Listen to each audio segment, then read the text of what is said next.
Kumbe mila ya Wakikuyu ni kama ya Wakamba tu. Yule kijana wa kwanza ni kama baba yake. Garuya ameongea hapa as you, na ameunganisha jamii, watoto wote kuwaungeni mkono. Hata akasema mkitaka hapa, mkitaka kwenda kuzaa mapacha, mko tayari.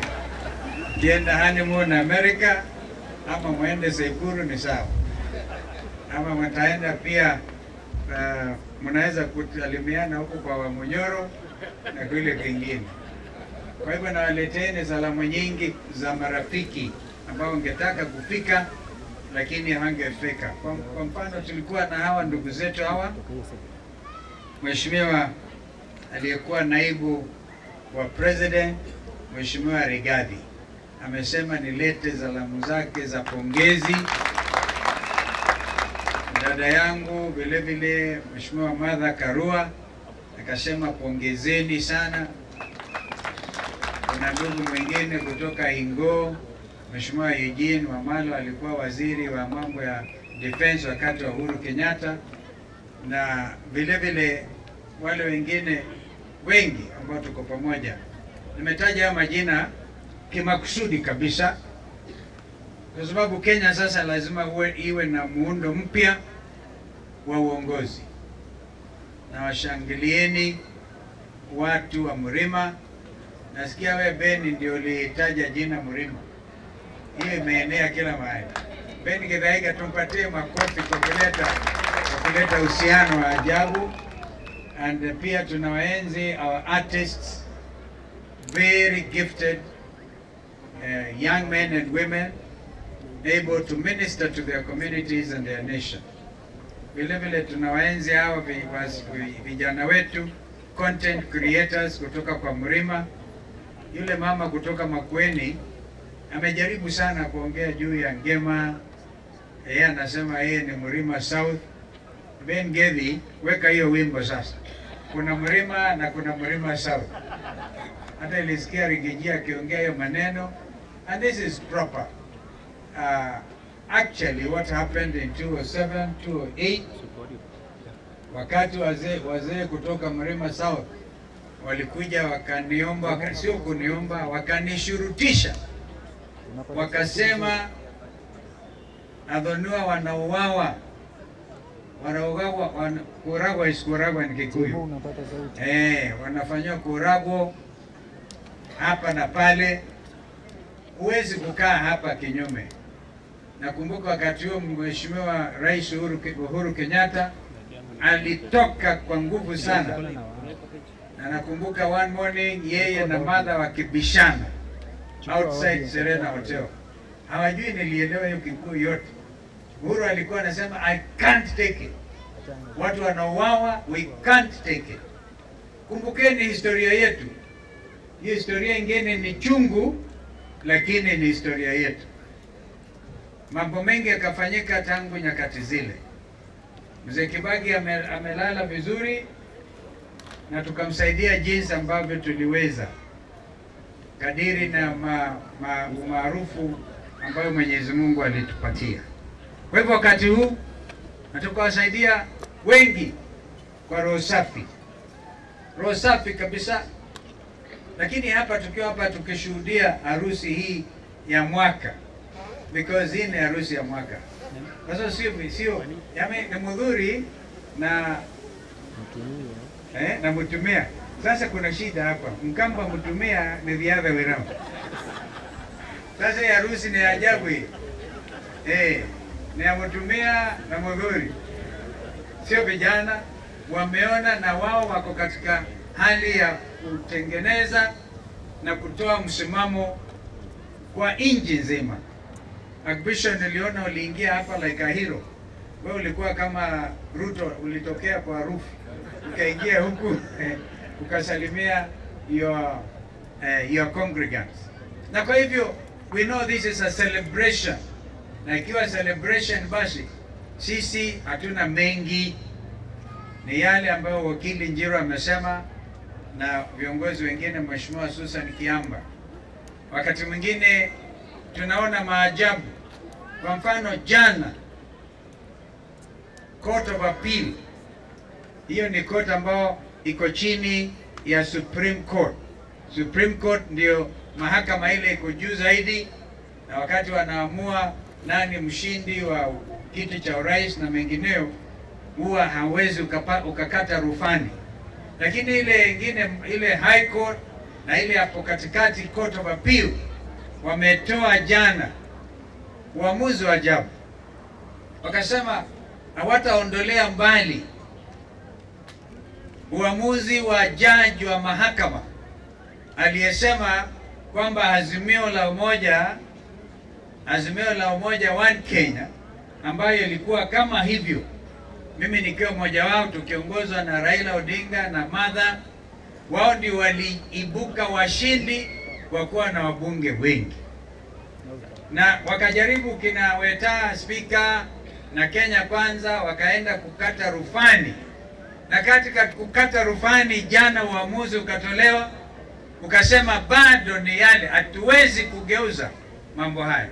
Sasa hiyo kifanyika, ndugu yetu Andimuru na Kenya wenzangu, uamuzi ndio huo, na sasa kule kumefanyika mengine, makubaliano mengine kinyume na uamuzi huo.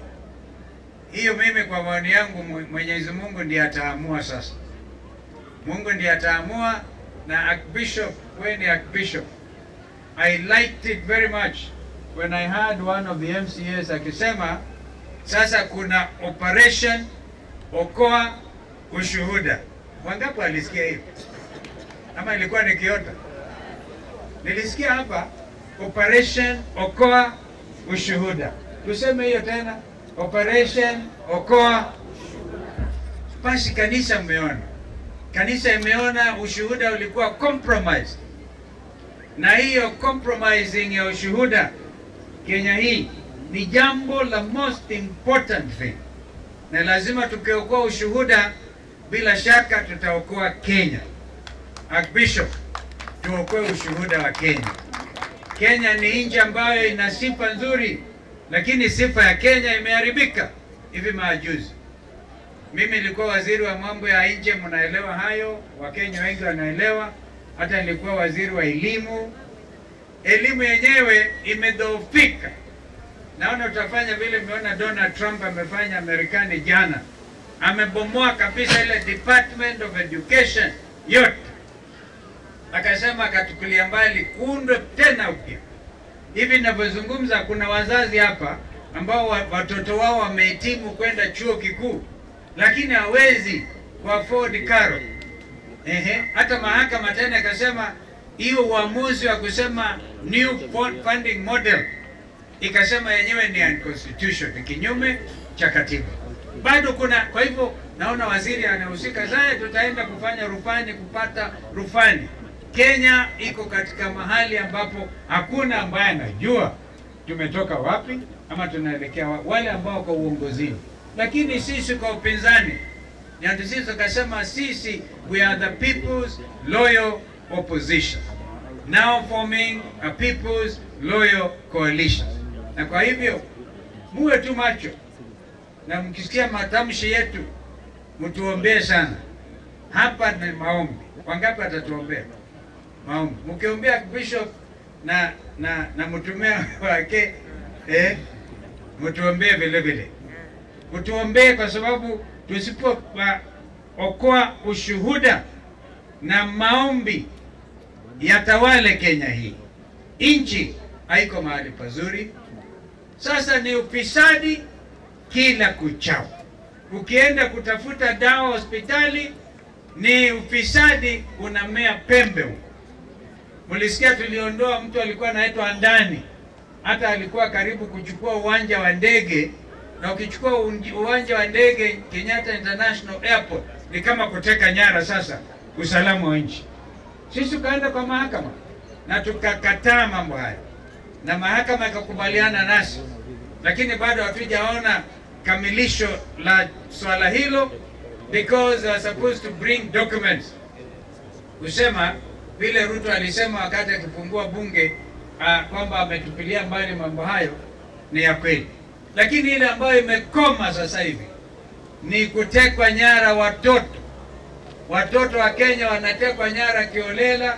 Afadhali ilikuwa detention without trial, kwa sababu mtu alikuwa anaandikiwa, kama nakumbuka wakati Matiba na yeye Mungu amlaze pema vizuri, aliposhikwa akapelekwa kizuizini, barua inawekwa saini na waziri anahusika, mambo kama hayo. Hii ya Ruto ni kuchukua vijana kuweka ndani ya Subaru na kuwapoteza, wengine wanauawa, hatujui hata sasa wengine wako wapi. Hiyo sisi tutasimama imara na kusema Kenyans must remain free. Na hakuna tena kina Dedan Kimathi walimwaga damu ya kutosha. Hatuwataki tena, hatuwezi kukubali. Na kwa hivyo mimi nataka jameni mjue kwamba Mungu ako pamoja nasi. After all, hata kama ni kwa harusi, because you have said in where 2 or 3 are gathered in his name, ako katikati yetu. Kwa hivyo hako hapa na anatusikiliza. Archbishop, endelea nayo kazi na Mungu apatie. In fact, I like it. Ngaruya, wewe utabarikiwa sana. If you can bless your parents, kusema akapata mapacha na wewe kwa miaka ngapi? Wasipotoa mapacha usiwalaumu. Si namna hiyo. But I also want to congratulate Ngaruya, wale vijana ambao wamepatiwa kipawa maalum cha kuunganisha nchi. Hebu tupigie Mwenyezi Mungu makofi kwa kupatia Ngaruya and these artists. Na msifadhaike kabisa. Sisi zote nataka mjue, wakati Kalonzo aliungana na Kibaki, nchi ilisimama ama haikusimama? Hebu fikirieni, tulipoungana na mzee Kibaki, Kenya ilisimama ama haikusimama? Basi nataka mjue, tukiungana na kina Rigiji na Uhuru Muigai Kenyatta, Kenya itasimama na itasimama hata zaidi. Kwa sababu nataka mjue Wamasai wote, kwanza ile intermarriage ya Wakikuyu hapa nikisikia Nyokabi, kumbe ni Mukabi. Ni mtoto Mkamba anaogopa Mukabi sana. Lakini Wakikuyu walikuwa na wana na Wakabi. Mjue Wakabi na Wakikuyu ni very close. Mjue kwamba jamii zingine kule nasema Ingo, Mijikenda na wazee wanazidi kuongea na hawa wote, ili tena pasitokee mtu yeyote aseme 41 against 1. Ukisema hivyo, Wakenya atakuwa against you, wewe mwenye kusema hivyo, ili Kenya ipate amani. Mimi naamini kipawa changu Mwenyezi Mungu amenipatia ni kudhamini amani ya nchi hii, and I will do the best I can, na tutakubali lolote lile. Kwa hivyo mkiona watu wakirukaruka bread base na nini, mjue ni matumbo, na hiyo matumbo haiwezi kuunda nchi.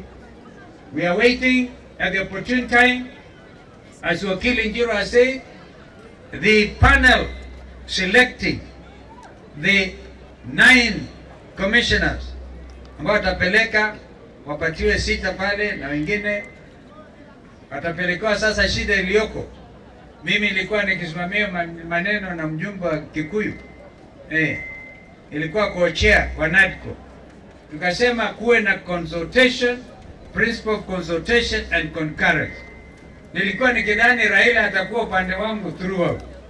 Sasa Raila nimemwandikia barua nimuulize mambo gani haya because you have to put these things straight kabisa, iwe straight, kusiwe na mambo ya kutatanisha. Lakini hatutaki kuharibu harusi. Mimi nataka keki. Wangapi wanangojea keki kama mimi? Hii keki imebarikiwa sana, yani keki ya wazee ambao wanajua where they want to take their family and where this country, because a nation can only be as strong as the families they are in. Kwa hivyo mimi na tena sema congratulations mzee na mama Njoki. It was a name Njoki, by the way. I want to tell you, Njoki kwa Kikuyu, kwa Kikamba ni Nzoki. Hii majina ni same. Haya majina kabisa, na msiwe na wasiwasi. Mjue Mrima South na Mrima ni kitu kimoja, and nobody. Hiyo mistake iliyofanyika hapo awali haitafanyika tena. Na kwa hivyo mulale mkijua muko salama kabisa. hata badala ya tu mapacha hayo mnaweza kuzaa mwingine anaitwa Wiper. Asanteni sana.